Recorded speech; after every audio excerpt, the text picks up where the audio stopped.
No worries. Your giant robot will follow you into the afterlife. Ah, mouse. Oh, wait, it's just a public domain character. Did Netflix get the clean Sanchez or the dirty Sanchez? We're talking about all of this and your 5 sexiest foods. All this and more on Cutting Edge Hero Live.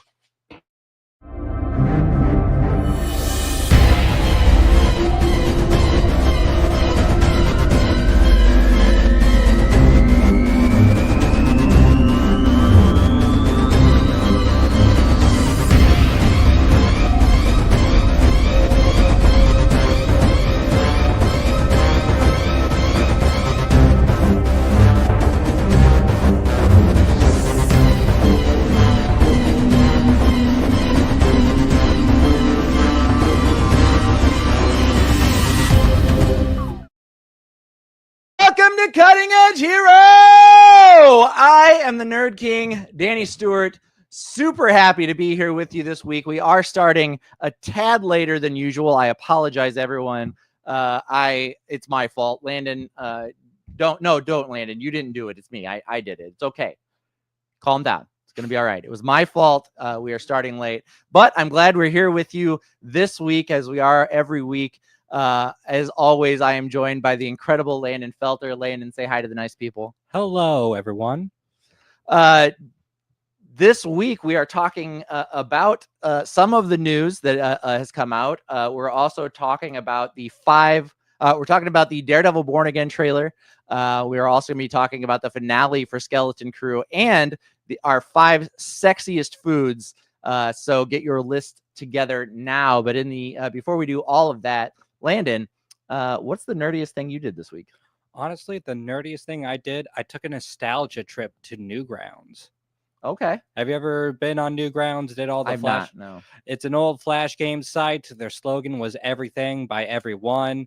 And it was a real blast from the past, seeing a lot of the old animations and games I used to play. Yeah. As well as seeing how it's still very much alive to this day, which is surprising. Yeah, how are they keeping it alive? Because Flash isn't supported anymore. Well, they don't use Flash anymore, but like Unity and other game-making software still exists that can still be web hosted, and they still have that going on. Okay, well, that's pretty cool. No, I've never been to Newgrounds. I will have to go check it out. I unfortunately, even though we're late, I'm not prepared for my thing. The nerdiest thing I did this week is something I have to show to you guys, which means I have to run and grab it real quick. So I'll be right back. Landon, keep the people entertained. I'll be right back. All right. Hello there, everybody out there watching right now. You can't see me right now, but the camera is being moved ever so slightly. Yeah. Anybody ever take a nostalgia trip? Like recently, I mean, have you gone on a nostalgia trip, checked out an old show you saw in childhood, or maybe something you saw in your teens that always takes you back? I do that every so often, but it's kind of rare, mostly because my childhood was on the internet, so sometimes I just see it pop up naturally as time goes on. But, that's just how things go. Enough people on the internet, enough nostalgia is thrown around, so it tends to keep the wheels going in this age of the dead internet we've got going on right now. Oh, no. Or nor. All better. Okay, so Landon, you want to know what the nerdiest thing I did this week was? What is the nerdiest thing you've done this week? I'm pretty proud of this Optimus Prime model that I built. It's pretty sexy. It's a Generation 1 Optimus Prime. It'd probably be better to see back here. And I love it so much, and I talk about it a lot. And for Christmas, my good friend Sean got me Megatron, the Megatron model. And so earlier this week, I finally got around to putting this guy together. And so now my Optimus has a scale Megatron to fight out his fun robot-based Transformer battles. And I'm really pumped about it. So not only did I put this together this week, I also did a fun photo shoot between the two of them, which I can post on our Facebook page. But I've just been, because I'm a big dork, I've been playing with them almost nonstop when I wasn't playing Marvel Rivals or watching nerd shit. So that's That's the nerdiest thing I did this week. Play with your models. Yeah, I played with my models. These things are so cool though, because they're like fully articulated action figures and not necessarily just like a model you can't touch or move or anything. So I don't know. I'm into it. You I need showed more. off a lot of the aspects of your Optimus Prime when you first got that. Yeah, and my Gundam up there. Also super articulated, very fun. If you don't have any, get them. They don't require any glue or anything. They just snap together. So anyway, now that we've talked about that, Landon, do you want to talk about some news? Oh, always. All right. How about you fire the bullet points at me?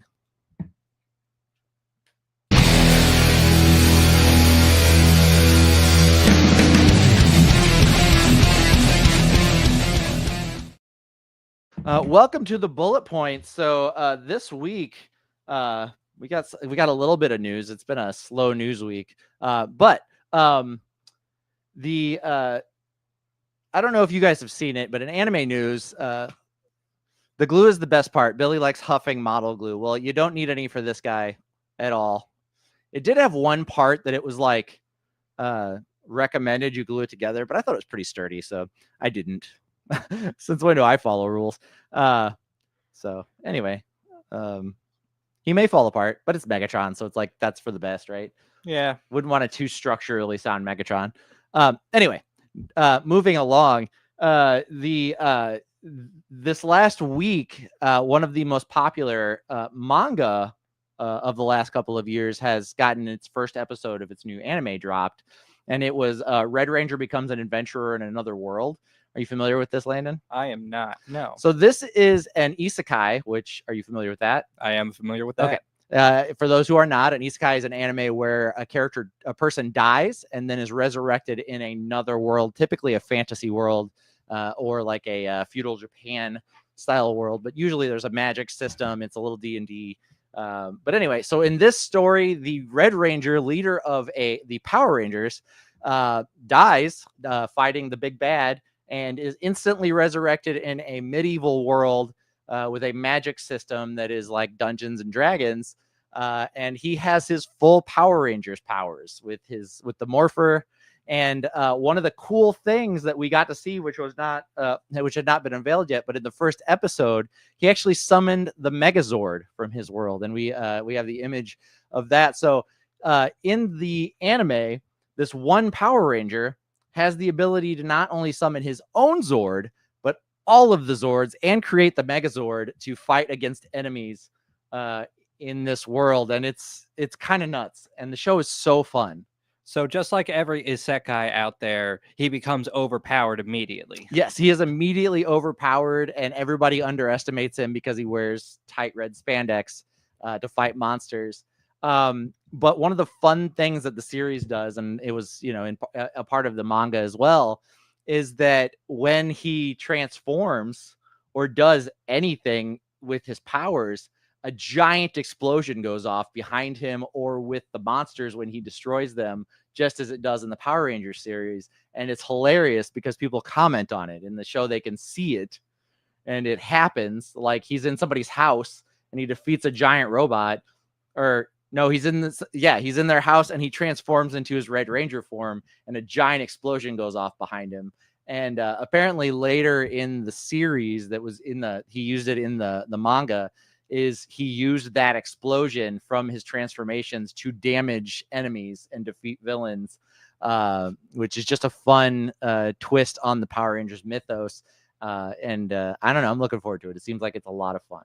Yeah, I do think it's kind of weird how during the fight scenes after he transforms, the animation style changes entirely because it's technically from a completely different show made in Japan, as opposed to the American actors and animations they do for the regulars. That would be silly. But anyway, if you get a chance, if you got Crunchyroll, check it out. If you don't have Crunchyroll, you can probably still find it on the internet. You know what you're doing. We've been pirating shit long enough that we all know what we're doing. Moving along, in a little bit of sad news, but also really good news. Mike McFarland, the voice actor behind Master Roshi and Yajirobe from the Dragon Ball Z series, whenever Funimation dubbed it in the United States, He is the voice actor behind it. He's also a legendary producer and director for anime in the United States. He was also a couple of years ago one of our guests at CapeCon or Cape Anime. Great guy. Really enjoyed meeting him. I enjoyed talking to him. He's very nice. Mike McFarland, unfortunately, had to have brain surgery to have a brain tumor removed. But fortunately, it was successful, and he has a healthy diagnosis now.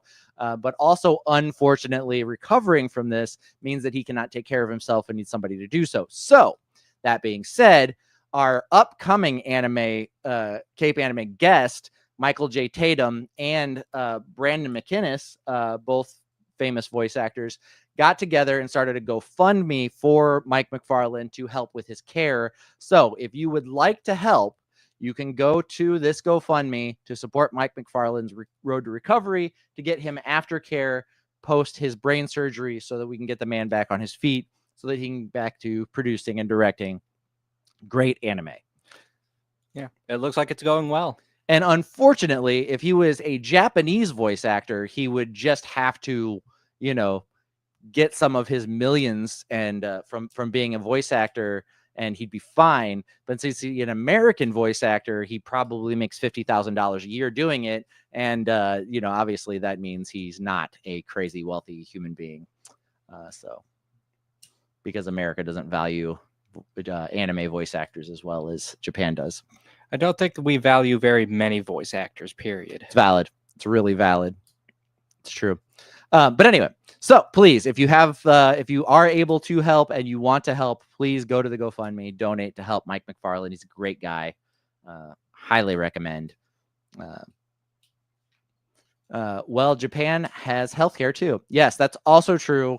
In Japan, he would need to use his millions of dollars from being a voice actor. He would be supported through their public healthcare option, which again, America doesn't have. Moving along, in movie news, we have gotten the very first images from the upcoming Screamboat movie, the public domain Mickey Mouse horror film, starring David Howard Thornton, the actor that plays Art the Clown in the Terrifier films. Here you can see him as Steamboat Willie, the horror version of Mickey Mouse. And from what he said whenever he was here for CapeCon, this is a horror comedy, so it's a little different from Art, who is just a twisted, sadistic, violent clown. In this, he is a funny version of Mickey Mouse that decides to get revenge on some people and does some awful, awful things to them. He's also going to be about this big. Yeah, I was about to mention, like, the size of him compared to the bench there is. Yeah, he's very small in the movie, as Mickey Mouse should be. So anyway, looking forward to that dropping. They haven't put out a trailer yet, just some first look images, but from the look of it, it looks like it's going to be fun. And David Howard Thornton's a funny guy, so I think it could be good. Looking forward to checking that out. And then finally, in TV news, Netflix has finally cast their Monkey D. Dragon for the season 2 of live action One Piece. And they have cast Rigo Sanchez. He was formerly on Station 19 and then also Outer Banks, the Netflix series. And he has been cast to play Luffy's father, Luffy's very absent father, Monkey D. Dragon, from the upcoming live action One Piece series. Now, if you watch season 1, nobody's going home with an Oscar for making that show. But hopefully it at least maintains the quality of season 1, where, the bar was set so low, it literally just didn't have to be a pile of dog shit with a camera shooting it for it to be better than every other Netflix live action anime adaptation. And it really, it succeeded. It succeeded enough that it's getting a season 2. So hopefully this is good. I think he's a good casting for Monkey D. Dragon. So we'll see. I'm excited about it. Yeah. Landon, what do you got in video game news? Leaker Nate the Hate, who has apparently gotten some information right in his previous leaks, claims that Nintendo will officially announce the Switch 2 tomorrow. Yeah. Give it its full attention in a direct or announcement of some kind.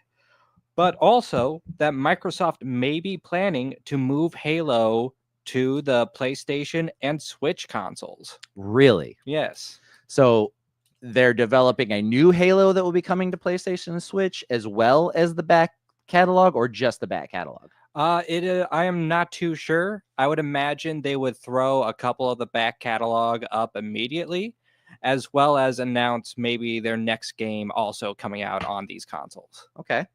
Well, that's exciting. People that really dove into playing Destiny may have the opportunity to play Halo on their PlayStations, and then obviously probably abandon Destiny entirely. Maybe. I'm just kidding. I don't know. It has been said in the past from the people at Microsoft that console exclusives for them will be the exception rather than the rule. Yes. But I didn't think it would go so far as including a flagship title like Right. Halo. The thing that made the Xbox what people bought. Yeah, for sure. That's a weird choice. But also, like, I mean, I guess if you're trying to cover some market share by selling to other platforms and systems, it'd probably go with one that actually sells. Maybe. Yeah. Do you think they have all their hopes pinned on the Fable, the new Fable game? If they did, they would have learned nothing from all the other Fable games.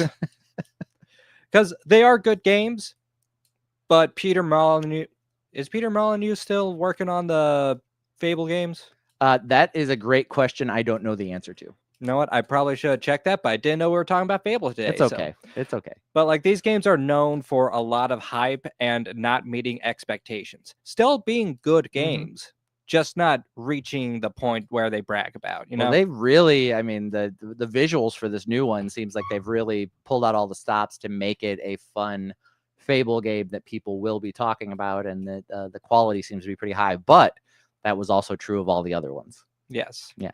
At the time, they were very forward-thinking games, and they did not do as well as they wanted them to. Yeah. Well, here's to hoping, at least. Okay, here's to hoping. Why not? Yeah. What else you got? Billy, whatever I bought for my Xbox from Munch's Oddworld Odyssey. Yeah. And I'm not saying you're wrong, Billy. That's okay. I was saying that by and large, statistically, most people bought Xboxes so that they could play Halo 2 with their friends. But anyway, Billy, I am glad you are here because I want your opinion on the rumors of a Oblivion remake in the works. This is something that has been made some waves a bit earlier in the year, but I don't know if it was announced by the time of our last episode or if I just missed it. But yeah, this is interesting. Oblivion is their latest game before Skyrim. And it has that classic Bethesda jank, and it's before the Elder Scrolls really took off like gangbusters. So I am clear. So it would not be too surprising if they made an Oblivion remake. People are still playing Morrowind.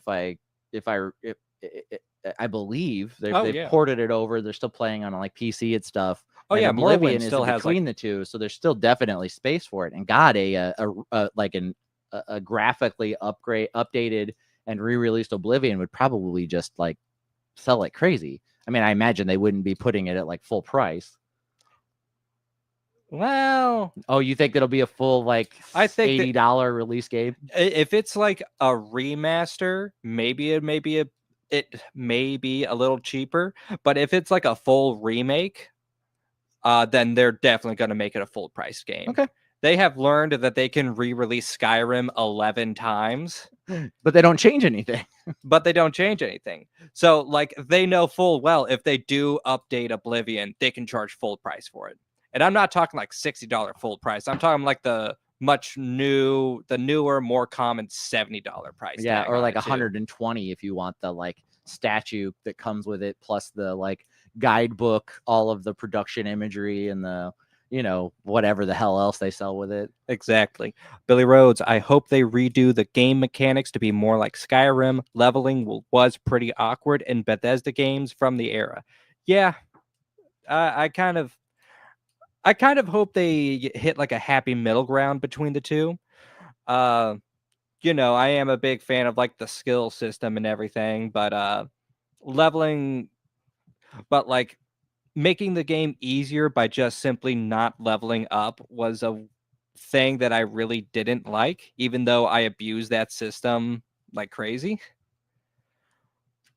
Yeah, you took But advantage of a glitch in the game. No one's ever done that before. it's not really a glitch though. It's more of just a mechanical oversight. Yeah. Yeah. But anyway, there are rumors of a remake right now. Also, get rid of the Play-Doh hair. Yeah, fair. Maybe add beards. You know, it would be even better if they took a note and used the leveling system from Grand Theft Auto 4 instead of the one from Skyrim. Where you like swim for a little bit and your character gets like stronger and faster and like everything gets like you can just go swim out in the ocean for a while and then it just levels up a bunch of your stats. You know what I mean? Like that'd be really cool. I mean, that's kind of what they do in Skyrim. Is it? I mean, the more you use like your one-handed skill, you get better at like using one-handed weapons. It's a lot more watered down in Grand Theft Auto. I'm sure you can imagine. Yeah. Assassin's Creed Shadows has been delayed to March 20th. Huh. Yeah. Do you think what are they doing? Like what is the reason for these delays? Because the game was supposed to have already released. So a lot of people, like I've talked about in the past about Ubisoft maybe planning on liquidation. A lot of people are currently thinking that this may be like their last hurrah, or if not their last hurrah, then it is the thing they're pinning all their hopes on. So it's like a Hail Mary. It's a Hail Mary. If this succeeds and does like gangbusters and sells like crazy, then maybe they can save the company. Or maybe everybody can walk away with a bit more money in their pocket when the company finally does shut down, so that everybody's not completely out in the cold. Yeah, I guess it's true. They've already put the time into making it, so they really can only gain by getting it absolutely perfect before they release it. Which is funny because it probably means that the original release window, we were going to get a pretty jank game. And now they're like, we really got to put some time and effort into making this worth playing. Yeah. That's the hope, at least. It could also just be standard production jank. Yeah. Just development issues and stuff like that. Who knows at this point? Right. Like, what was the Cyberpunk? We don't want a redo of Cyberpunk where the game came out and it was so fucking glitchy that it wasn't playable until like 5 or 6 updates, Well, here's the thing with Cyberpunk. CD Projekt Red could afford to put out something not great and fix it over time and actually do that. Yeah. Ubisoft may not have that time. Yes. Yeah, there's no recovery. It's either they succeed or they're done. Yes. So they're either trying to fill out some market share and save their the managers' asses and the owners' asses from getting sued to death, or they're hoping that this will save the entire company. Or maybe it's a swan song. I know a few companies that decided if this, like the main example is like Fire Emblem for their game Awakening, like about a decade ago. If it hadn't done well, it was going to be the last game to ever be released in the West. And they talked about how if it was going to be the last one, we wanted to put everything in it and make it as good. If it was going to be our last, we wanted to go out on a high note, which could also be the case for Assassin's Creed right now. It's just weird because like, I guess I don't understand how all of that works. But like on top of all of that, if you're the owner, if you own the rights to, and you can probably take a page from Marvel for this, but if you own the rights to a franchise that is as successful as Assassin's Creed, where there's a movie, I want to say movie franchise, but they only made the one, but it's, it's been mobile games. It's not necessarily been limited to platformer or console games. It's been, they've had mobile games, they've been on a lot of different platforms. It's action figures. I've got an Ezio right down here. There's merch, there's marketing, there's shit they can sell outside of it. There's got to be somebody that wants to pick up that ball and keep running with it. If your company's going under, like Ubisoft could probably still sell the rights to Assassin's Creed and make a pretty good amount of money, I would think. Oh yeah, I think so too. But also you hit with Hello Froggy Gaming. What is up? Glad you are here. Thank you for joining us. I've talked about this a bit in the past when talking about movie producers and television producers and studio execs.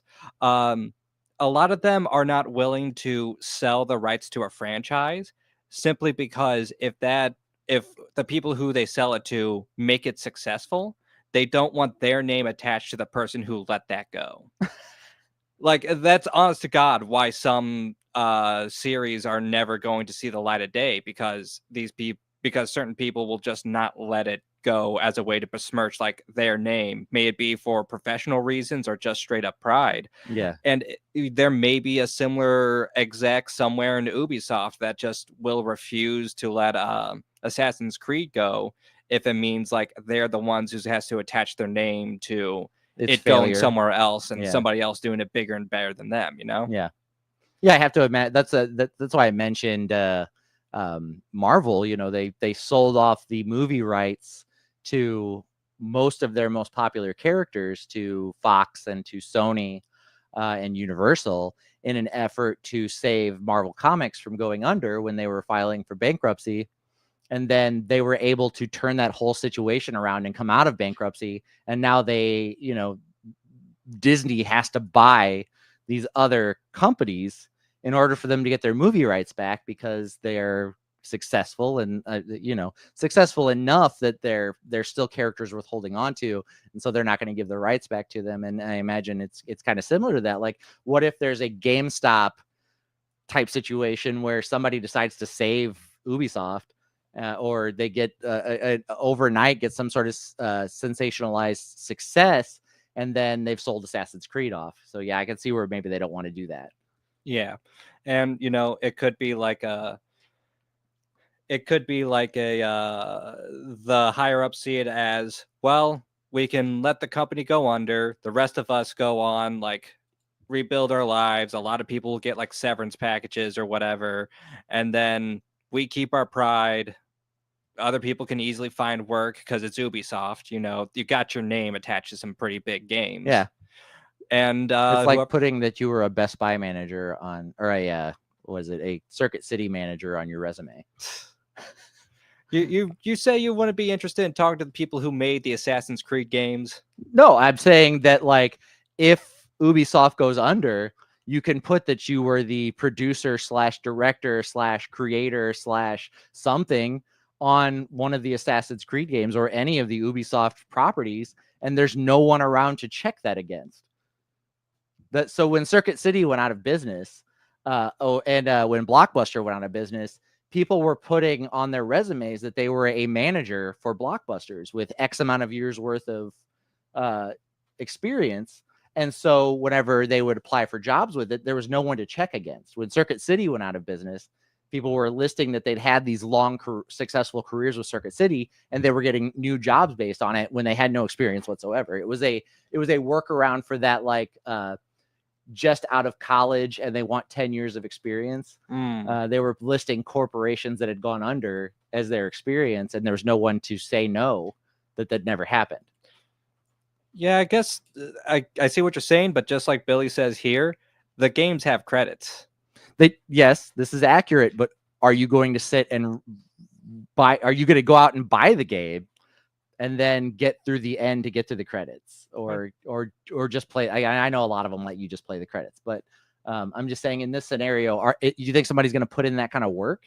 Or if you're like an unlisted, like, don't say you're the creator of Assassin's Creed. That was a joke, but like, just put that you're an unlisted whatever you're applying for from the thing, not credited, and who are you going to check it against? Yeah, I mean, to be fair, there are a lot of people who are unlisted when it comes to some of these games. So accurate. Yeah. So life hack: if you're trying to get in the video game industry, just pick a studio that has gone under and say that you worked there previously. Okay, Tango Gameworks. There you go. In today's day and age with social media, I feel like that'd be easy to check. I mean, I've done a lot of hiring in my life, and I'm only going so far.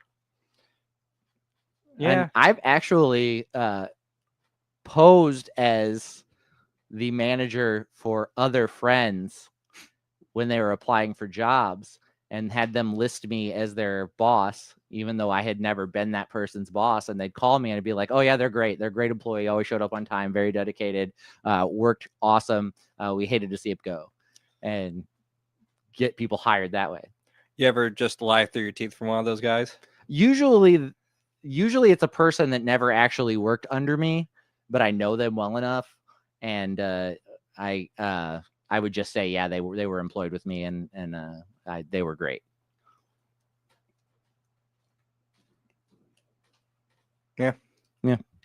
Fair enough. But I like helping people. Billy said no, but I wouldn't be impressed by someone saying they worked on Assassin's Creed. All I would say is, way to stick the landing, asshole. Shit's not around anymore. It's also a super successful series. Like, and if you said you were one of the people that made Assassin's Creed 3, that's a masterpiece. So come at me.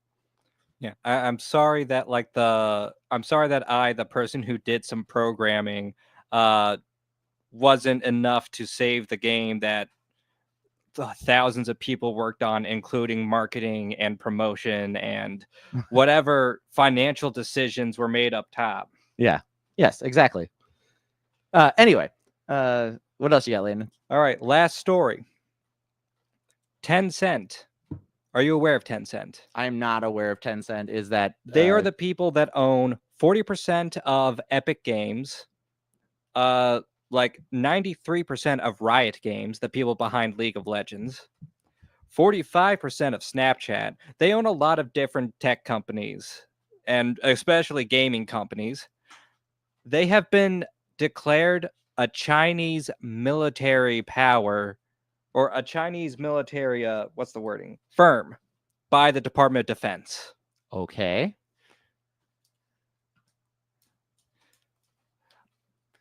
So is this accurate that they've been listed as that, or is that just something they've been listed as to like remove them from being able to purchase in the United States?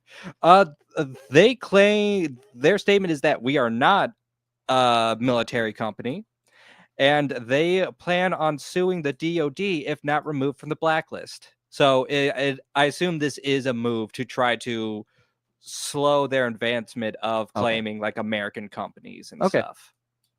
Well, I mean, everybody's free market until it's a communist country that's trying to take over your, capital. And not even communist. It's like communist light, like very, very light. Yes. Here comes Landon's pro-Chinese communism lecture. Get ready, guys. Please, no, don't make me like that. I always know when to leave the parties when the communists start ranting and raving.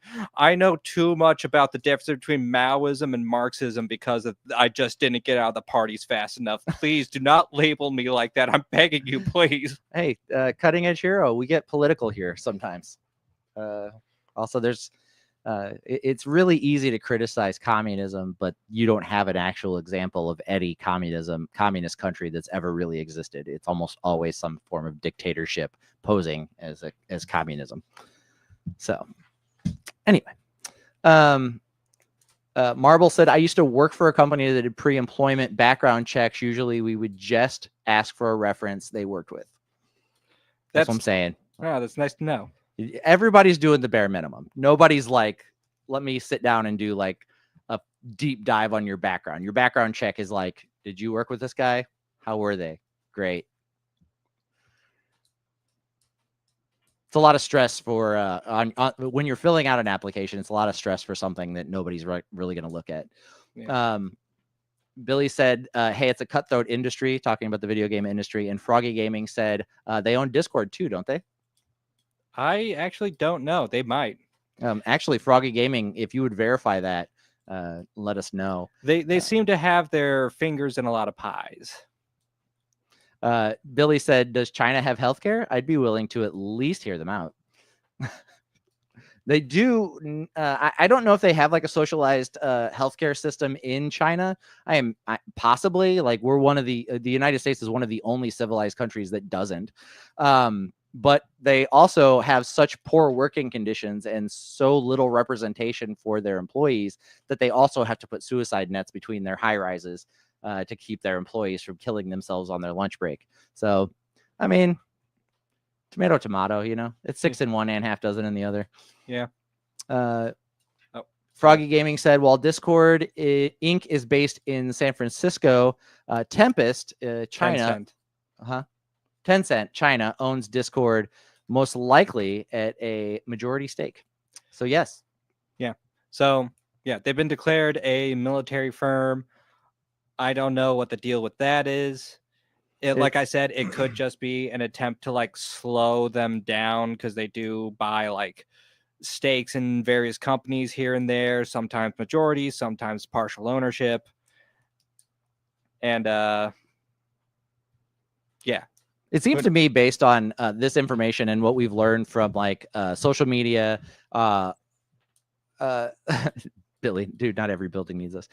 From what we've learned from social media over the last several years, the last couple of elections we've had, and the influence of foreign countries on America, corporate espionage and real espionage have merged to form some sort of hybrid espionage, where they get you addicted to an app with funny little videos or memes or GIFs, and then you sell your nation's secrets to them on accident. On accident. So, man, I love living in the future. It's nice. Yeah. Is that everything, Lando? That's everything from me. That is everything. Okay. So I hope this news didn't just graze you. These have been the bullet points.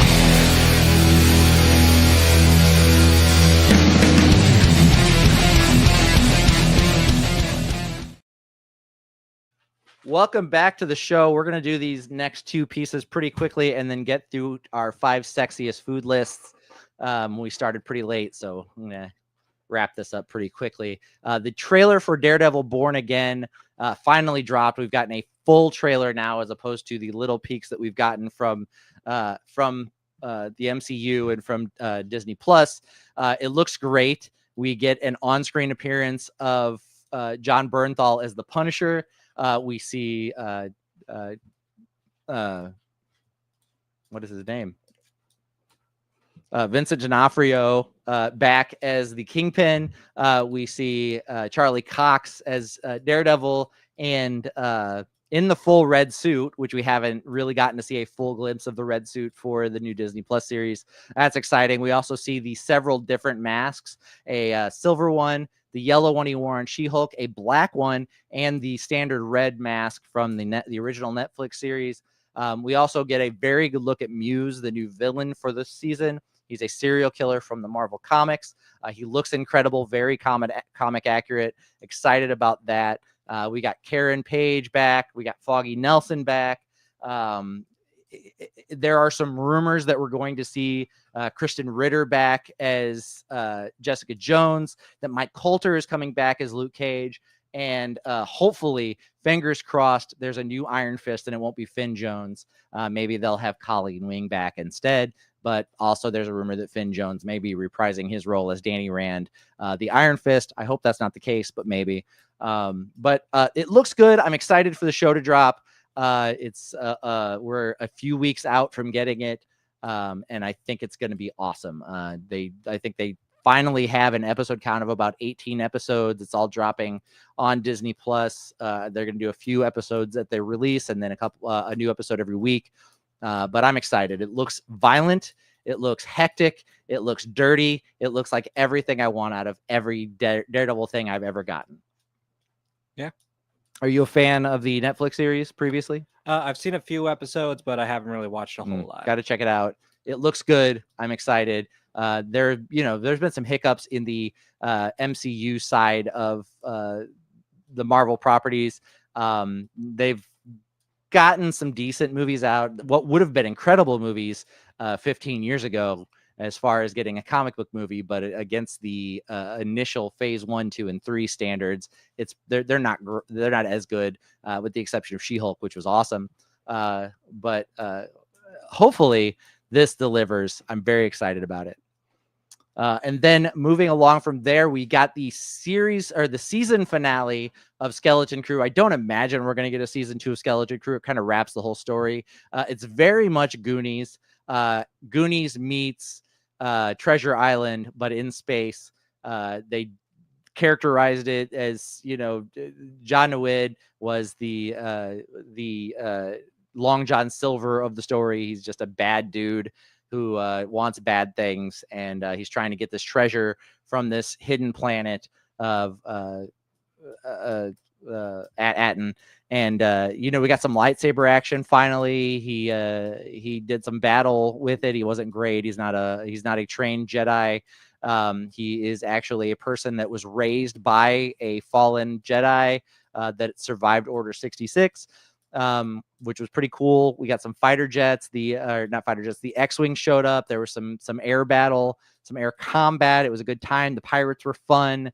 Altogether, the season was fun. I would say not the best thing Star Wars that's ever come out, but man, it was just a return to fun Star Wars that didn't take itself too seriously and wasn't trying to sell you something. It was just a good time.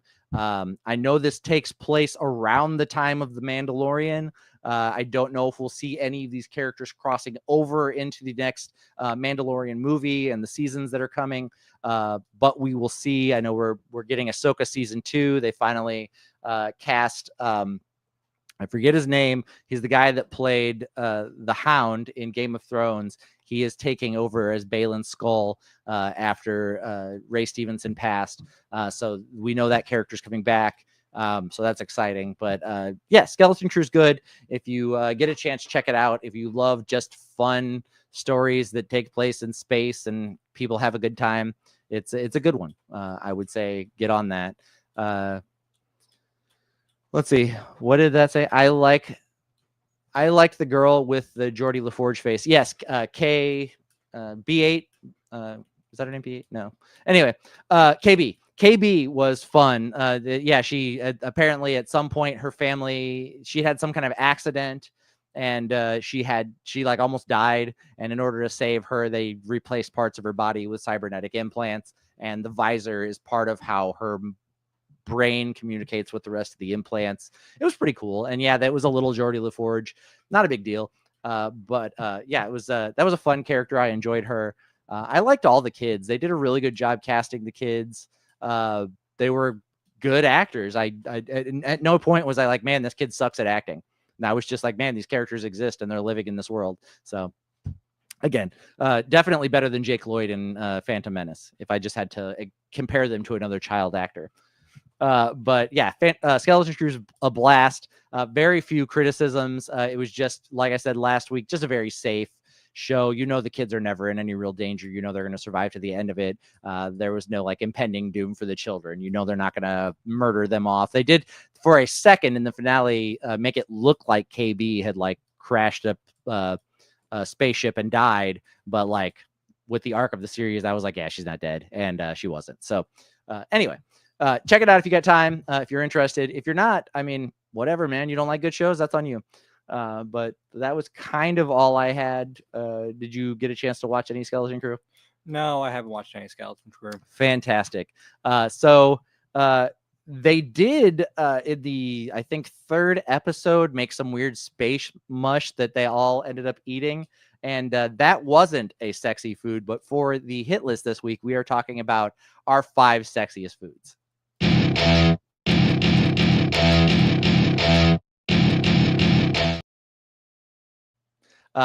Not my greatest segue of all time, but I think I got the job done. Fun fact, Jake did recently get released from his mental health facility and is doing well. I hope my criticism of his acting in episode 1 doesn't get to him and drive him back into it. But all of the Star Wars actors really love our show. So it's a high risk. I hope that doesn't happen, though. I don't want to be the reason for anybody's failing mental health. You know what? To be fair, that was what also put him in the mental health facility. Really? Yeah, it was one of the factors. Okay. I mean, he was like, what, 8? Yeah, but it's one of those things that it was one of the first very targeted harassment campaigns from the internet, like one of the very first ones. Well, as we all know, Star Wars fans are never mean or toxic about any opinion they have when it comes to the franchise, and certainly treat everyone as though they're actual human beings and not just someone to take their anger and angst out onto. Of course. So my support to Jake Lloyd. He was doing his best. And when you see an actor's performance in something and you're not thrilled by it, it's never the actor's fault. It's the director's fault. I don't know. Sometimes it's the actor's fault.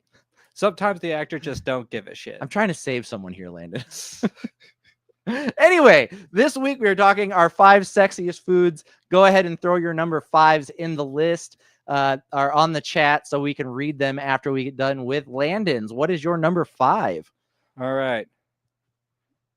My number 5. Straight up, just carrots. Carrots are good. Yeah. They help the eyes, which Okay. help you see. And I want to see all the beauty that's coming towards me, I'll tell you. Okay. Yeah. Nothing says hot, sexy action like an orange semi-phallic root. And anything with a nice crunch to it, honestly. Yeah. And if I say, hey, I'm going to give you the root, I might be handing you a carrot. I might not, but I might be. Fantastic. Landon, what do we have in chat? Oh, we do have some chat. Yeah. Marbles, number 5 is mac and cheese. Oh, mac and cheese. Not only is it a sexy dish to enjoy as a meal or as a side, I've certainly eaten mac and cheese in both capacities. Who doesn't love a nice big bowl of mac and cheese? But it also sounds like you're having sex when you're mixing it. I am remembering that one Vine or TikTok of the person stirring the mac and cheese and just being like, that's what good pussy sounds like. Yes, exactly. Said that person who had never had good pussy, I guess. That was but it does. It's very, yes, auditorially, very sexy food for sure. Absolutely. Billy Rhodes, number 5 is tiramisu. Bitches love tiramisu. I'm bitches. I love a good tiramisu. I get very excited about them in many capacities, like the frozen tiramisu ice cream, delicious. An actual tiramisu, hell yeah.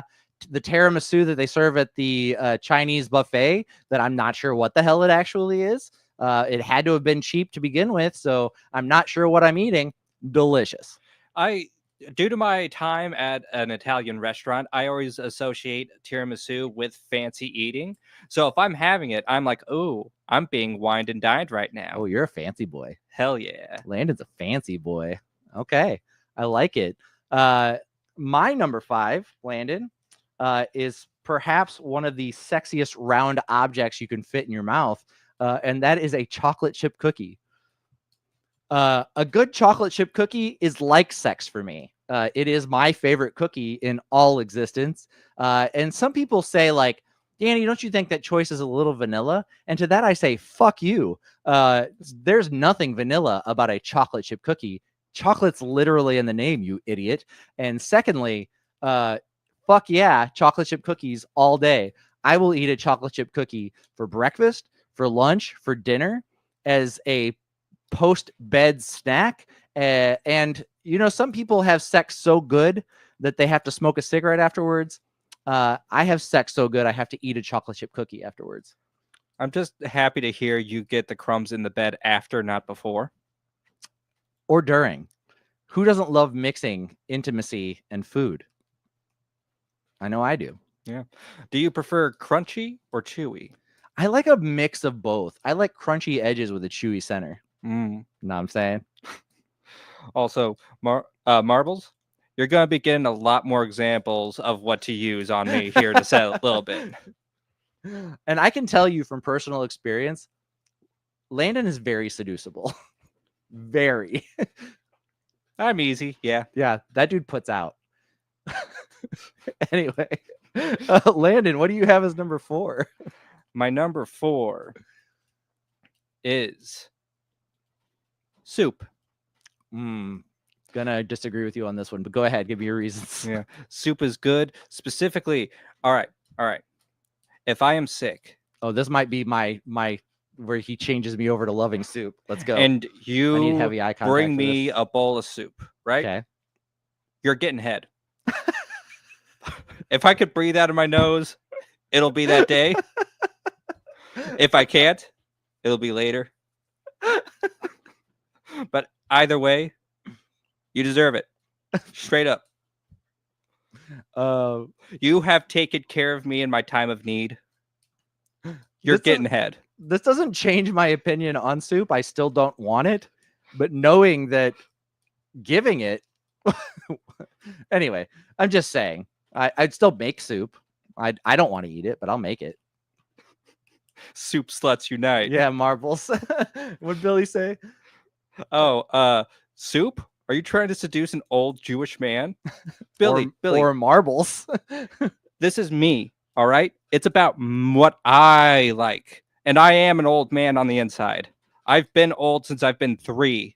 You can ask my family. They've been worried about me. Felt pretty new to me. Anyway, yes, you did tell me you love soup. Marbles. Anyway. Fantastic. We got any number 4s in chat yet? No They're number sandbagging. 4s yet. They're too excited about this soup discourse, which is crazy. The food discourse on this show always goes off the rails. I don't know why I thought a hit list all about soup or all about foods. God, now I'm thinking about soup. All about foods was a good idea, but here we go. Marbles, number 4. Ethiopian food. I got to agree with you. Ethiopian food is pretty fire. I've never had it. I mean, it has seasoning in it, so vastly different from American food, but just delicious. Everything's good. It's spicy. Most people haven't tried it, so it's fun to introduce. You eat it with your hands. I've heard it's good. I have quite a few friends who consider themselves foodies and tell me that it's great. I just haven't had the opportunity. I love the idea that in all other, well, not all, but most other civilized countries, they looked at food and thought, I should get a utensil or make a utensil to enjoy this. And Ethiopians were like, life hack, we were born with utensils. So smart. Everything's a finger food if you believe in yourself. That is true. Yeah. So you say that like we don't have things like potato skins and hot wings and ribs. You're not supposed to use a fork and knife for a rib, Danny. Oh, or pizza. Or pizza. Unless it's deep dish. You can use a knife and fork for deep dish, but every other kind of pizza and you're using utensils, you're an idiot. I feel as though you can't start with a knife and fork with deep dish. You have to at least get one bite of just trying with your hands before you resign. Deep dish pizza with me. You've seen me slam a piece of deep dish with my face and not a fork and knife. Yes, I've seen this firsthand. You've been there for that. Yeah. So you know I agree with you. Yes. Yeah. But I'm just saying the only time I will excuse taking a knife and fork to your pizza is deep dish. Mm-hmm. Everything else, you got to use your hands, that like a animal, Yes. and you got to make grunting noises while you're shoving it in your face. I don't write the rules. I just pass them out. And I might write the rules because I'm a king, but you get what I'm saying. Anyway, carry on. I will not be taking any criticisms on this. Fair enough. But Billy Rhodes has his number 4 with my recipe for honey chorizo tacos. Either you're putting your dick in it or it'll put its dick in you. My new favorite expression. That's so good. Also, inertia is usually considered the utensil and plate. Inertia? Did he mean inertia? What? Does he mean inertia? Injera. I don't know. I don't know what this means. I need a dictionary. Injera is usually considered the utensil and the plate. Injera. Is that like the bread? I don't know. Don't you eat Ethiopian food with like a flatbread?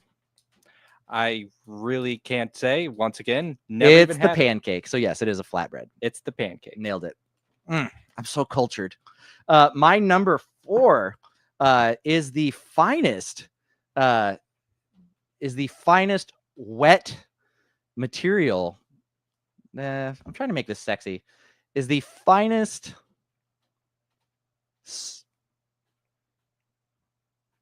you know what? It's real hot when it gets soggy. It is Golden Grams.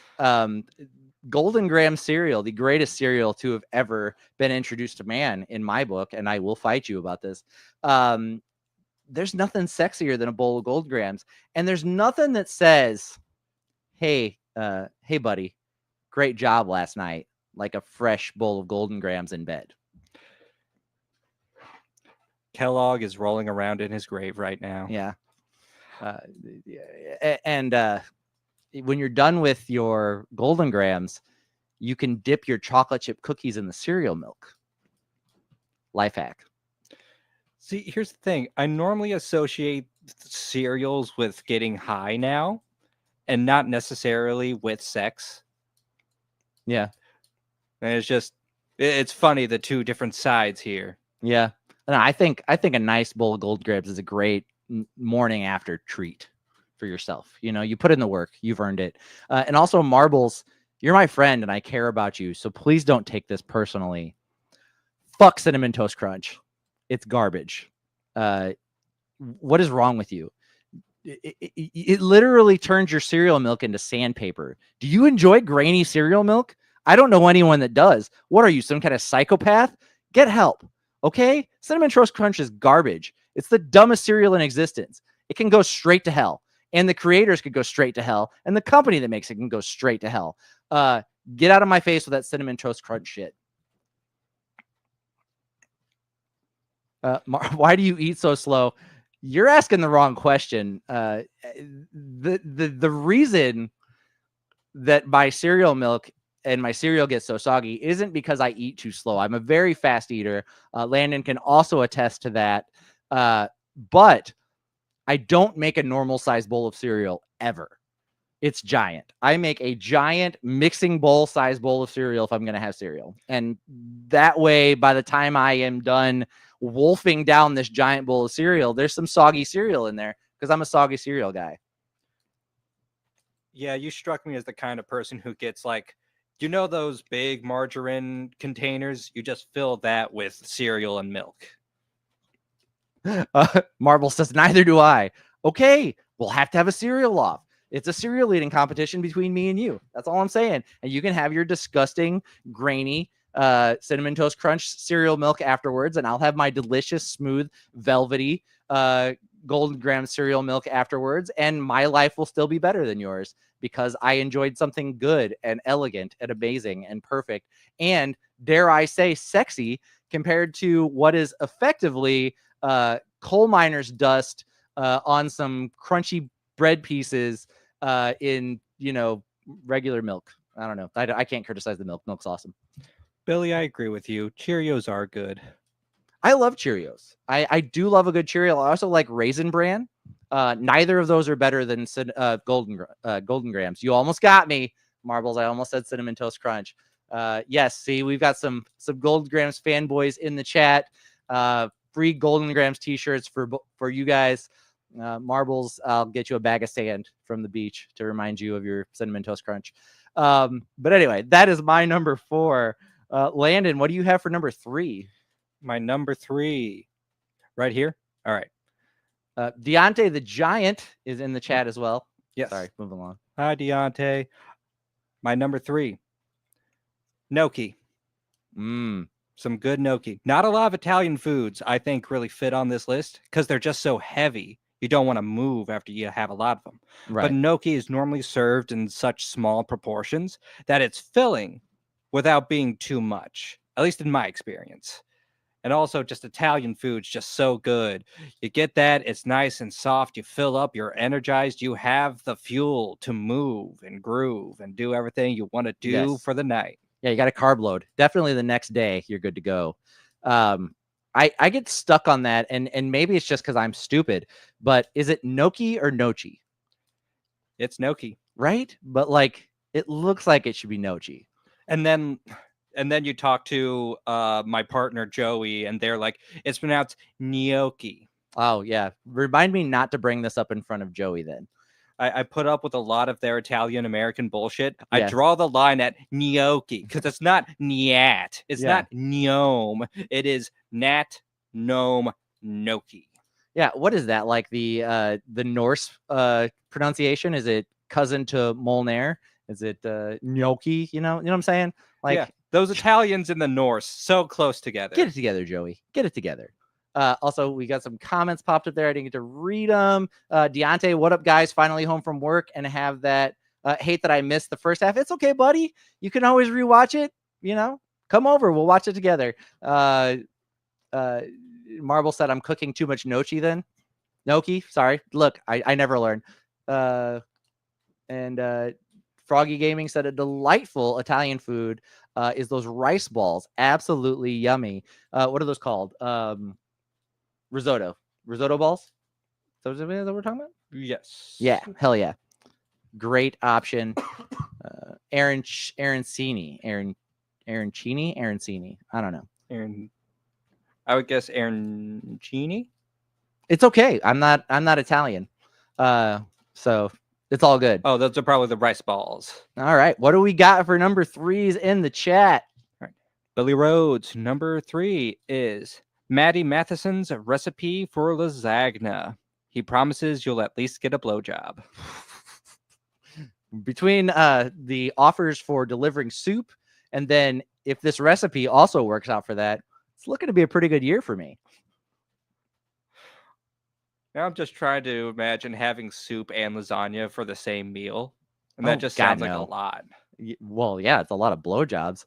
Like, what do you, I mean, I'm already knock it out full. and go for round 2. I couldn't eat another bite. I am chock full. And that's when you break out the yes, but dessert fills the cracks. Ah, great. Shit. It's a great bit. It's going to work. What else we got? Marbles. Hold on. I don't want to gloss over this. Maddie Matheson's awesome. He's hilarious. He's on The Bear. If you haven't watched that, he's fac. But he's a real life chef and he's an incredible cook. And he's just a fun guy. And if you're not checking him out, he's got a great TikTok channel. He's got a great YouTube channel. He's on Instagram. You can catch his reels, his shorts, whatever. But yeah, check him out. He's really great. And he's, you can tell his food's delicious because that man does not have a square inch of his body that doesn't have a tattoo on it. So obviously he's like a fucking 3-star Michelin chef, clearly. Yeah. And what was I gonna say? Of course, ironically, he doesn't play a chef on the show. Oh no, but he's the cooking consultant for The Bear. And he also has an acting role in it. Yes. Marbles number 3 is sushi/Japanese food. Either someone is super adept with chopsticks and it's sexy, or they're not and it's adorable. This is the first time in my life I've heard someone say that being good with chopsticks is sexy, and I appreciate that. It takes work to be good with chopsticks.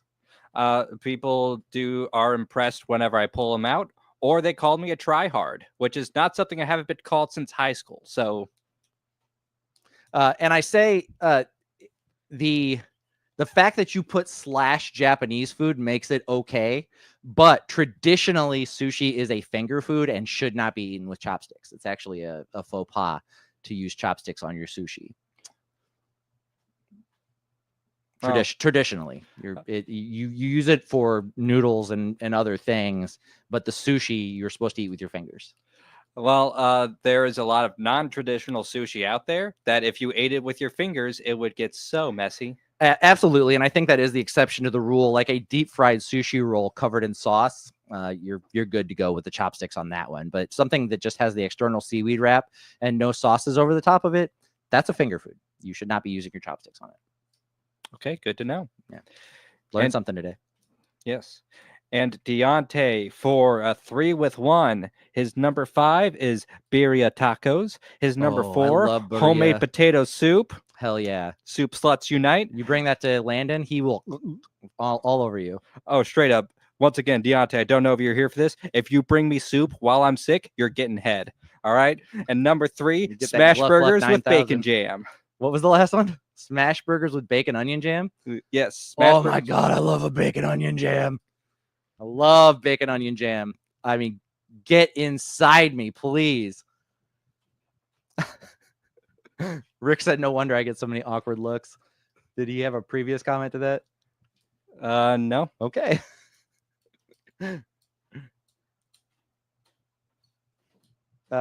Marble said, chopsticks aside, someone shoving sushi rolls into their mouth is cute.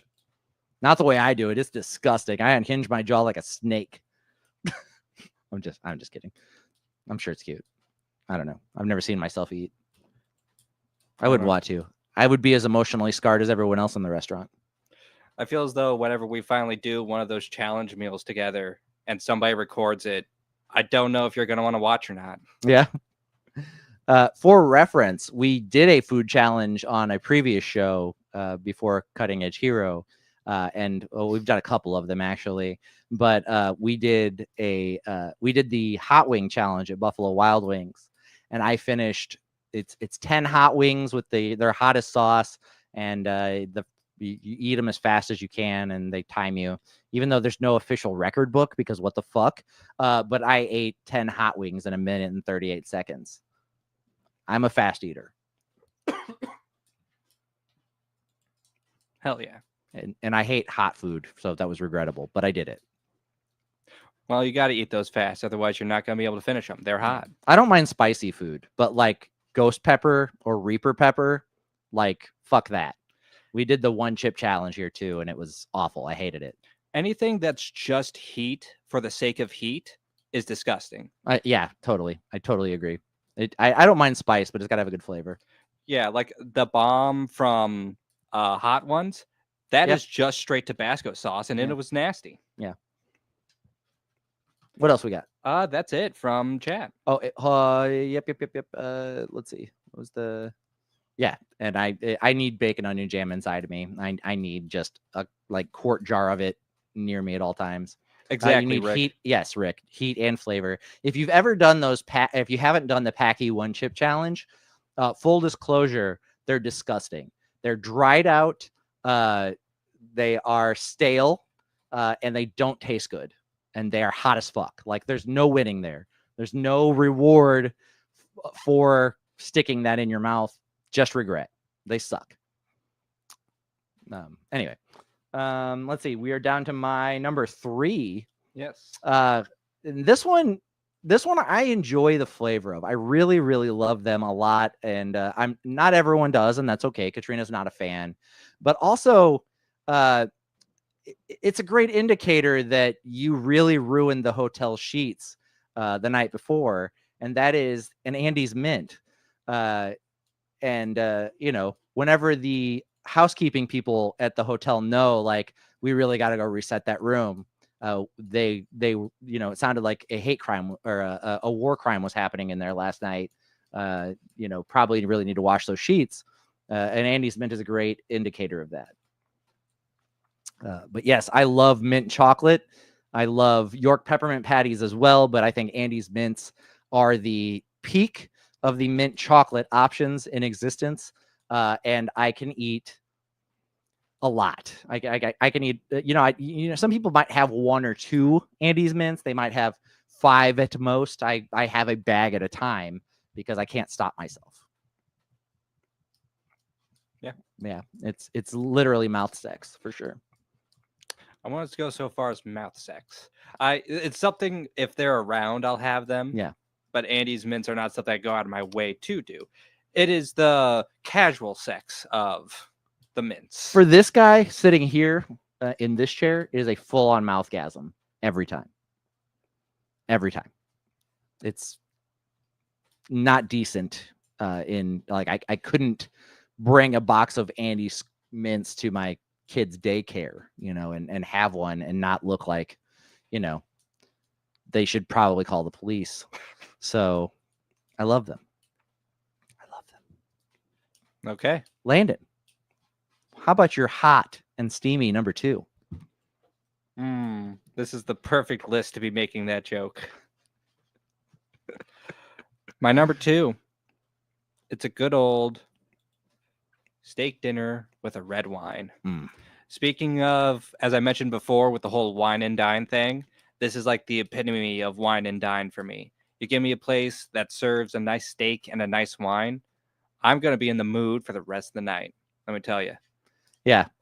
I'm sad that Rebecca is not on here. My friend Blue. I'm sad she's not on here because she is in the Louisville area, and for my bachelor party, my best man Ben Stewart, our human relations specialist and fact checker extraordinaire, and my groomsmen took me to a steakhouse in Louisville called Lemieux. And when we booked or when we called ahead and let them know that our party was coming, we assumed it was some sort of fun, like there's going to be a giant or guy in a giant cow costume.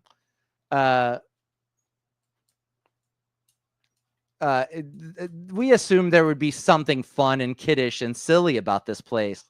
And what we ended up walking into is one of the highest rated steakhouses in all of Kentucky, with, very high accolades and having been featured on the Food Network for the skill and excellence and quality of their food, and very expensive steaks. And I had the finest ribeye I've ever had in my entire life, perfectly cooked, a perfect medium rare, tender as can be, melt in your mouth. And I'm just saying, like, I never thought I would connect the words lay moo with a raging erection, but that day I did. That steak was sexy. Yes, you understand completely. Yeah, absolutely. I'm with you on this. Well done, or not well done, but a well cooked steak, perfectly prepared and seared on the edges with a delicious and gooey pink middle. I just want to get my tongue on it, A good rare steak, nice and pink. Oh yeah. Yeah. All the way. Oh yes. Grill lines, bud. Mm-hmm. Rick Alessandro's number 3 is, or number 2, 3? 2? 3. 3 is pistachio ice cream. I agree, Rick. That is a great choice. Weirdly, since this is a list of sexy things, the first place I ever saw pistachio ice cream was on Sesame Street, and a person and one of the monsters were sharing it. So I don't connect it with sexy in my mind because that feels like it would put me on some kind of list, but I can see it. Pistachio ice cream is delicious. I got a pint of Ben & Jerry's pistachio ice cream a little while ago, and it was delicious. It was excellent. Ben & Jerry's always great with that mouth feel. Yeah. And I let my partner Joey try it. I let their sister try it, and they both thought it was nasty as hell. Yeah. Was it the essence of nut that didn't do it for them? I'm guessing it was the essence of nut that didn't do it for them. But yeah, I love pistachio ice cream. I get it. 100% Rick. It is great, especially with like the nice soft ice cream with like a nice crunch of the pistachio in the middle of it. Yeah. I get it 100%, even if other people don't. I agree. That was a sexy decision to put it on the list.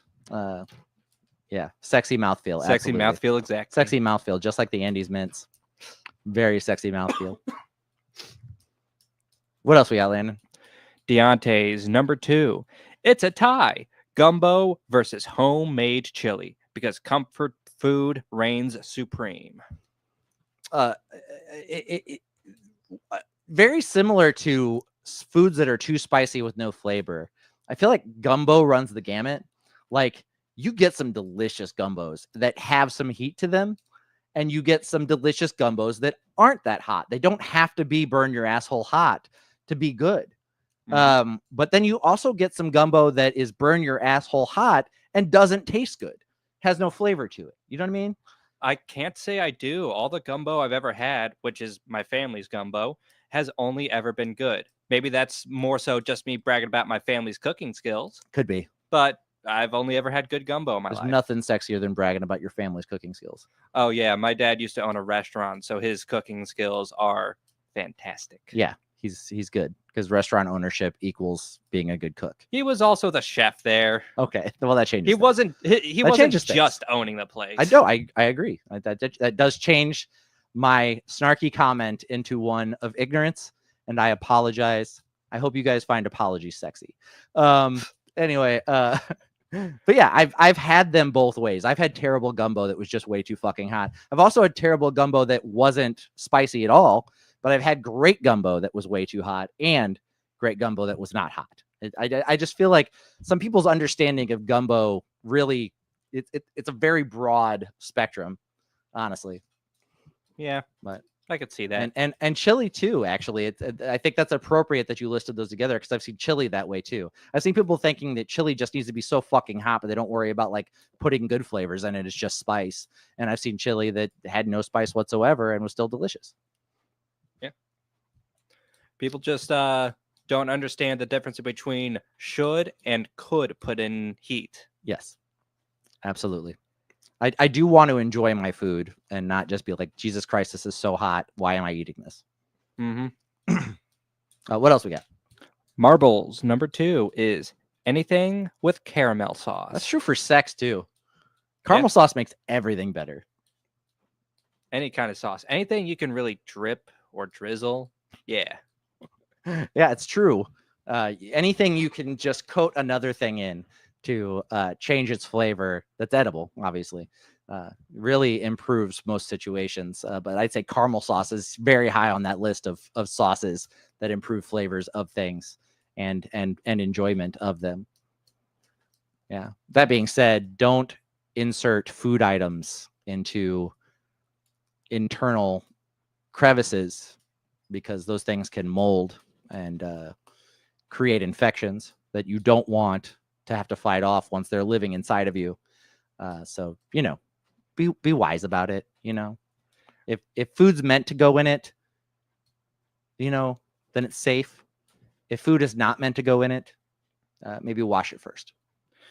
There's a general rule for inserting anything into orifices that are not normally having things inserted to them. And that is in without a base, gone without a trace. Your health classes were wildly different than mine.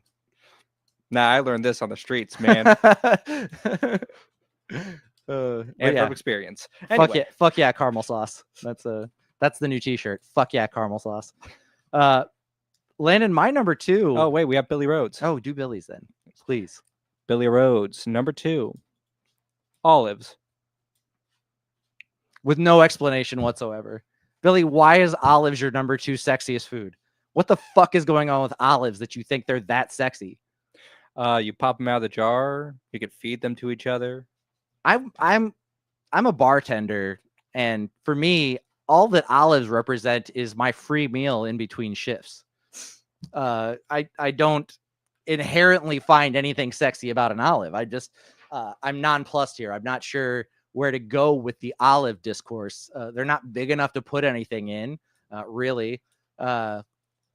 Marble says sucking them off fingers. Possibly. My fingers certainly won't fit in an olive, but you know, perhaps your hands and your fingers are narrow enough to do so. I don't like blue cheese. I know that like blue cheese olives are like the classy thing to do, and I fucking hate blue cheese, so that's never going to work for me. I'm just very confused, and I trust that you believe that. I don't see it from my side. So if I could get some perspective on it, Billy, I would appreciate that. Marbles, you do have tiny hands. I've never seen your hands, but I'm assuming, yes, you do have tiny hands. Anyway, while we're waiting on Billy's reply, I see we have a number 2 from Rick. Yes, we do. Rick's number 2 is porterhouse steak, medium rare, from Warman House in Ridgedale, Missouri. I am going to have to go with you to check this out. He has mentioned this restaurant to me previously and said that it is incredible and that we should go. And I am on board, Rick. Let's do it. Especially since you've listed it as your number 2 sexiest food. Hell yeah. Get inside me. Let's go. Gas up the truck. We're running. Garnish on a martini for a, yes. Olives are a great martini garnish for sure. They're the go-to for it. Again, that's a lot of times that's what the blue cheese olives are for. Again, and I don't like blue cheese, but yeah, I love, you know, I certainly don't drink now, but in my drinking days, I did love a good martini. No complaints there. Who doesn't love 3 shots of vodka with a little bit of dry vermouth in it, and some olives? Like nothing says I've got a problem like a big ass glass full of vodka straight. But anyway, moving along to my number 2, a a lot of the items on this sexy list were either sweet or hot, but how about sweet and cold? One of the finest cream-based one of the finest cream-based things your mouth can ever enjoy.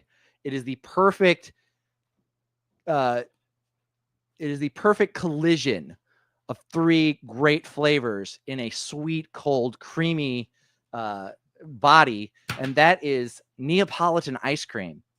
What is better than having a one favorite flavor of ice cream? It's when your favorite flavor of ice cream is three separate flavors together. Hell yeah, I love Neapolitan ice cream. Is it the choice of parents who want to buy a lot of options without buying a lot of ice cream? Absolutely. Is it also the perfect variety of ice cream flavor for anyone, for my money? Do I want a little bit of vanilla? That's delicious. A little bit of strawberry? I like that. And a little bit of chocolate? Hell yeah, I do. And by a little bit, do I mean I'm going to eat a whole quart of it? I also mean yes on that. So fuck yeah, Neapolitan ice cream is the best. I don't want to hear it. If you think it's something else, that's okay, but it's my show. Anyway, I see that Billy finally posted an explanation. He said, hold on, he's coming at my Neapolitan ice cream. Those are never the best versions of those flavors, though. I disagree. I think that they are each improved by the other flavor next to them. Is chocolate good? Yes. Are chocolate and vanilla together good? Much better. Is strawberry good? Hell yeah. Is strawberry with sweet cream on it better? Absolutely. Is a strawberry good? Yes. Is a chocolate strawberry better? Fuck yeah, it is. Are the three of them together somehow a better, more powerful option than the three options separately? Hell yeah, it is. It's a fucking superpower. Anyway. You're just a man who likes options, Danny. I like options, but I want them all in my mouth at the same time, if you know what I'm saying. I never said you couldn't pick A, B, and C at the same time. Exactly. Because that's who I am. You're a D, all of the above kind of man. Yeah. Billy says Spumoni is way better. No, it's not. And then for the olives, let's go back to the olive explanation. Why it is Billy's number 2 sexiest food. Olives are delicious. They're nice and oily. If they have pits, you can spit the pits into each other's mouths if you're into that sort of thing. Okay. See, I would not have thought of that. I also wouldn't regularly, and you can criticize for me for this. It's not my kink. I wouldn't spit into somebody else's mouth, even during sexy times. And I apologize. I've seen it in a lot of porn. So apparently it's a move. I just don't think it's the move. And then Spaceboy has finally joined us in the chat. This was a weird thing to come into. I said the same thing about a dry roll of bread one time. It sounds very bisexual. Yeah, why wouldn't it? Pansexual. Yeah, it's very, yeah, we take all comers here. And then Spaceboy said also olives are disgusting. I don't think olives are disgusting. I'll eat them. I don't pick them off of my food. And also, aren't you Italian? Anyway, but I'm pretty sure what you just said could get you murdered in the old country. So careful there. But also, I think olives are good. I enjoy olives. I like them, whether they're green or black, both delicious. I don't pick them off my food like some weirdos. I just eat them. I think they're fine. I think they have a good flavor. I'm not mad about it. And I think that, seeing Billy's justifications, it makes sense. He's got some good points about olives. I get it. Spaceboy said, hate them, taste like slime and mold. I think that the weird thing about foods in general, and I think about people, is that we all come in different varieties. And I think our taste buds are the same. I think that we don't all taste things the exact same, because some things taste terrible to me, taste good to other people. And I don't think it's inherently that, like, I grew up like being babied and I didn't have to eat foods I didn't like because I eat everything. I think I just don't like the taste of some things, and that's okay. Where the fuck was this understanding tone when I said I didn't like tomatoes? Where the fuck was this? Oh, I think you're confused. I'm talking to people. You're a showrunner. Oh, yeah. but no, it's I you know, for me personally, you know, and here I don't want to get too deep on this, even though I prefer to get very deep on most things. But if I looked at the color blue and it looked like orange to me, and you looked at the color blue and it looked like what blue's supposed to look like, but that was true for absolutely everything we looked at. It's not color blindness. I can see the difference in the spectrums, but I see them differently than you do. So the differences all exist, and I can identify that my blue and your blue are both blue, but I see an entirely different color than you do when you look at it.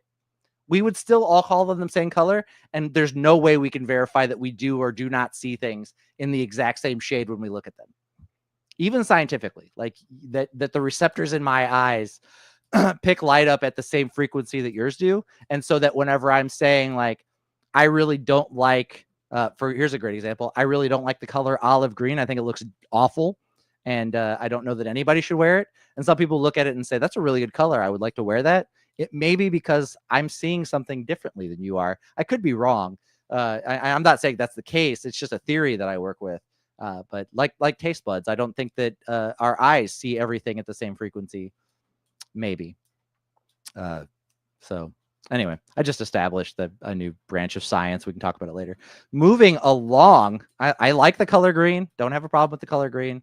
I'm just saying the differences in taste and opinion based on colors and how they look on things and how they look on people, like the color orange, which I'm not a fan of, it could look different to you and you might see it differently.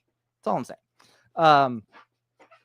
Landon, after all of that sexy food discourse, are you prepared to give me your number one?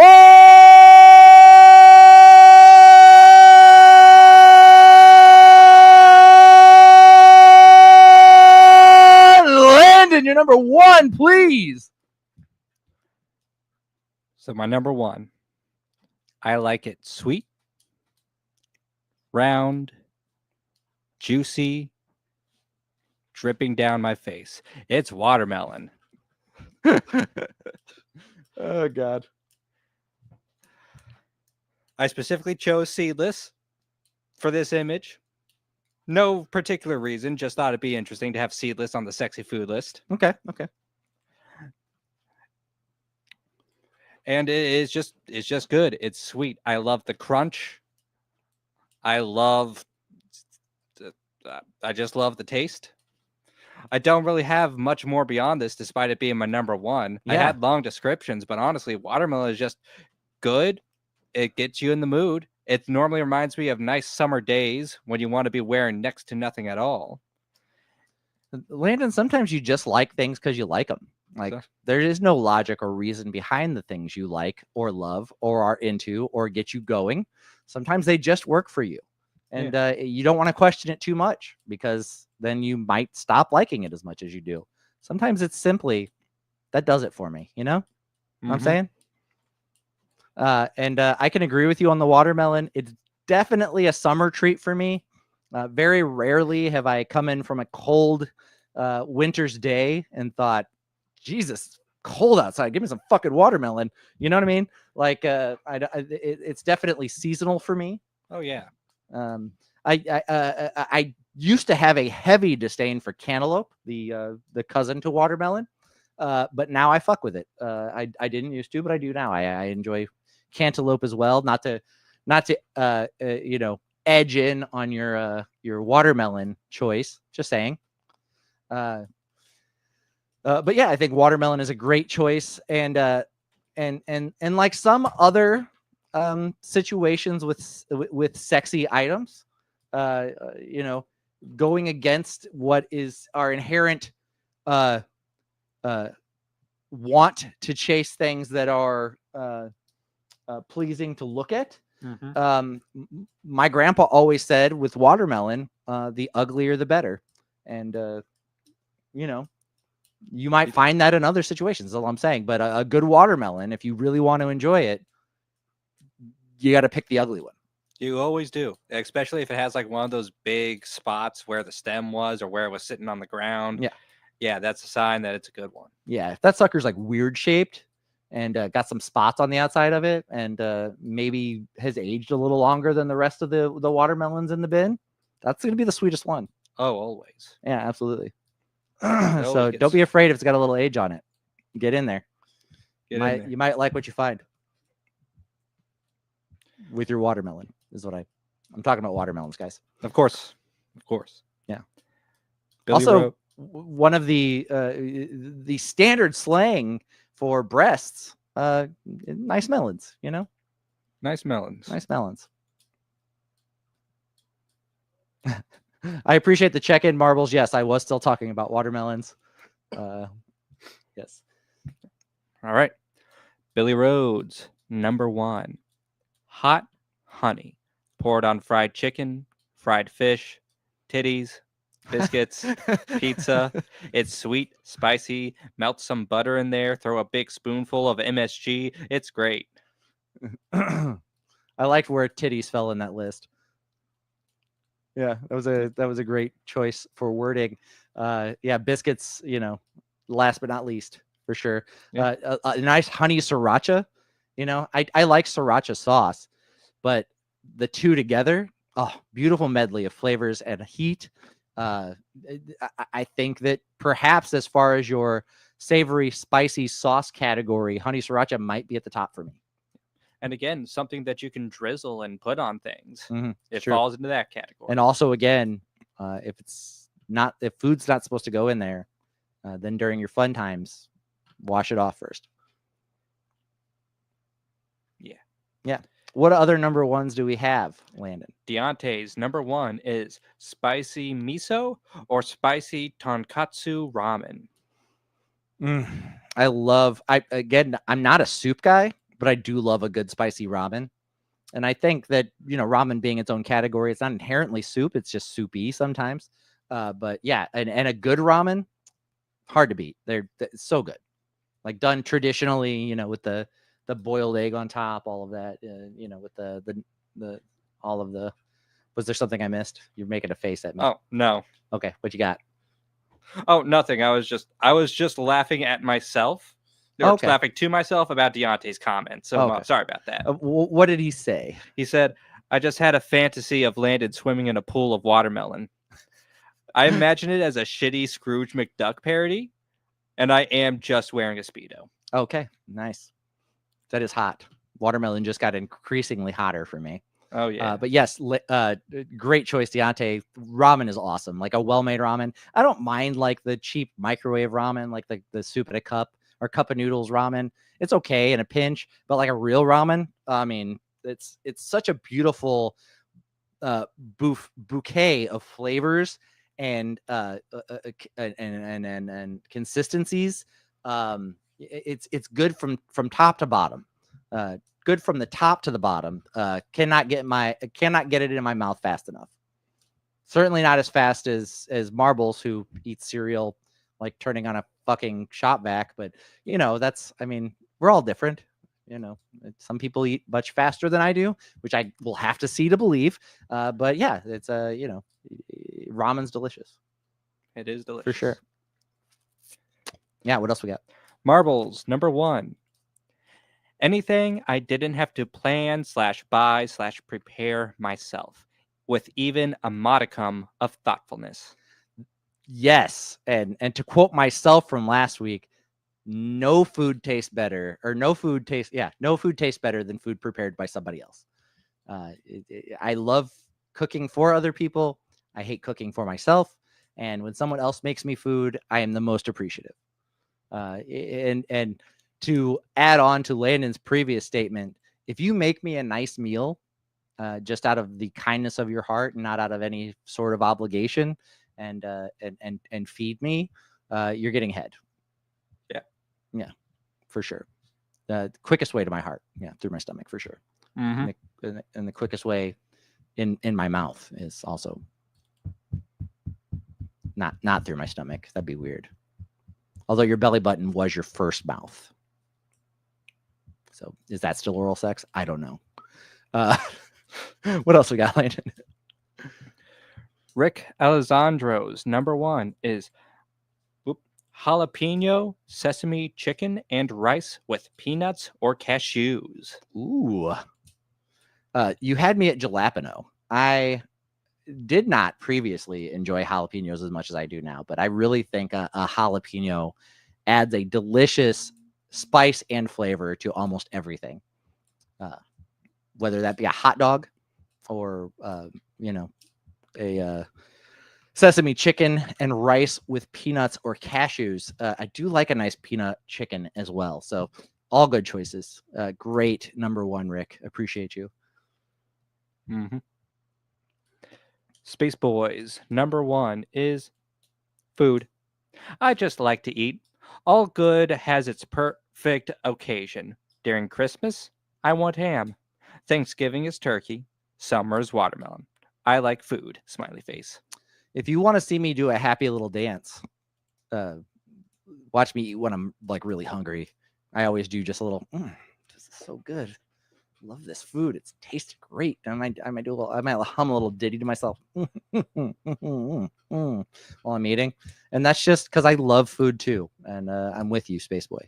Absolutely. Do you ever do a happy little dance when you eat?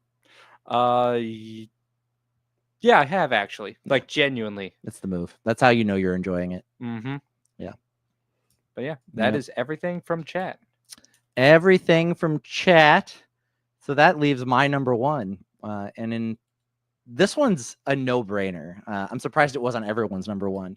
Because it's the greatest food on planet Earth. The finest delicacy ever created. It, can only change your life for the better. If you haven't had it, have you been living under a rock? And if it doesn't do it for you, you're probably eating it wrong. And that's on you, not on the food. It's your fault. And that is spaghetti. I love spaghetti. I don't just love spaghetti. I love spaghetti. I get excited about it. I get excited about the idea of baking it. It's the one food that I do enjoy making and eating. I get excited when someone else delivers it to me. I get excited if the sauce is delicious and robust and has a great flavor. I get less excited if it's ragu, but I'll still eat it. If you put too much sugar in your spaghetti sauce, I might be a little sad about it, but any spaghetti is better than no spaghetti. It's perfect. It's the perfect food. It's everything good about food, and it's in its greatest form. So you got bread. I love bread. I'll eat a lot of bread. You dry that bread out and then boil it, and slap some tomato sauce on it with like a zingy Italian flavor, and throw some meat in that sucker. I don't care what the meat is. It can be a meatball, it can be pork, or it can be ground beef with Italian seasoning on it. Both options are great. It could be chicken. One of my favorite forms of spaghetti is actually a chicken parmesan, because it's chicken. It's fried chicken covered in cheese on noodles with spaghetti sauce. Fuck yes. Fuck yeah, it is. It is the best food on the planet Earth. Dry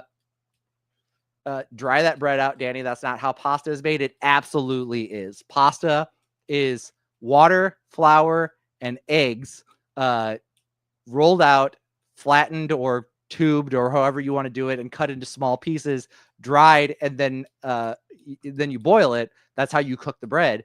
Or bread, which is water, egg, and flour mixed together and baked. That is absolutely what pasta is. Anyway, yes, I will do awful, unthinkable things to get myself a bowl of spaghetti, specifically a chicken parmesan. Yes, it is the sexiest food by itself. I don't have to add sex in with it. I'm not mixing it with sex. I'm not eating it during sex. Eating it is the sex. I love spaghetti. I ate so much spaghetti once. I was sick for 3 days straight afterwards. It wasn't food poisoning. I just had such a quantity of spaghetti in my stomach. That's how long it took to process it. True story. Definitely happened. Not a embellishment in any way, shape, or form. I just love spaghetti that much. But yes, it is for me and for everyone. And if you disagree, you're wrong. It is the sexiest food on the planet. for sure. Freshly made spaghetti is good. Eating spaghetti getting a cold fistful of spaghetti out of the fridge early in the morning, like 3 a.m., is also a good time. Yeah. Spaghetti's just good no matter what. Also, basically everything on this list is spaghetti. All of your 1 through 5s were spaghetti, and you just don't realize it. Pizza, spaghetti. You know what I mean? Like your steak and red wine.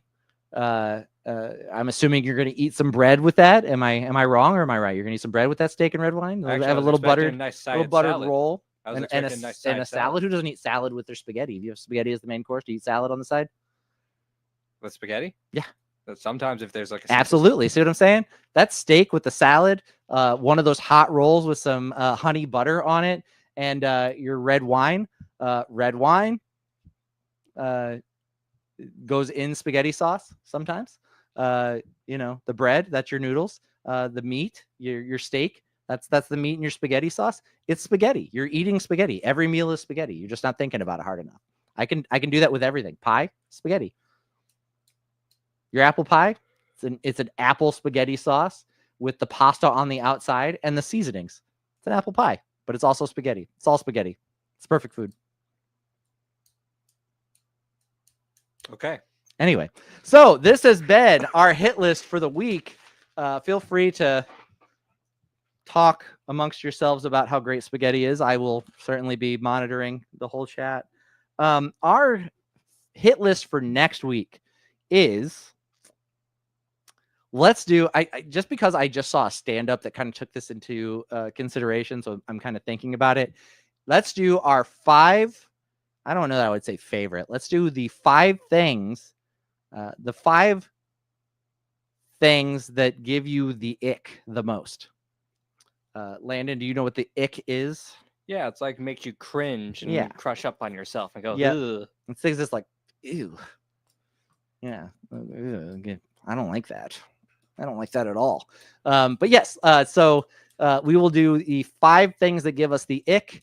I guess the most ick. The 5 ickiest things will be our hit list for next week. But for this week, this has been the hit list.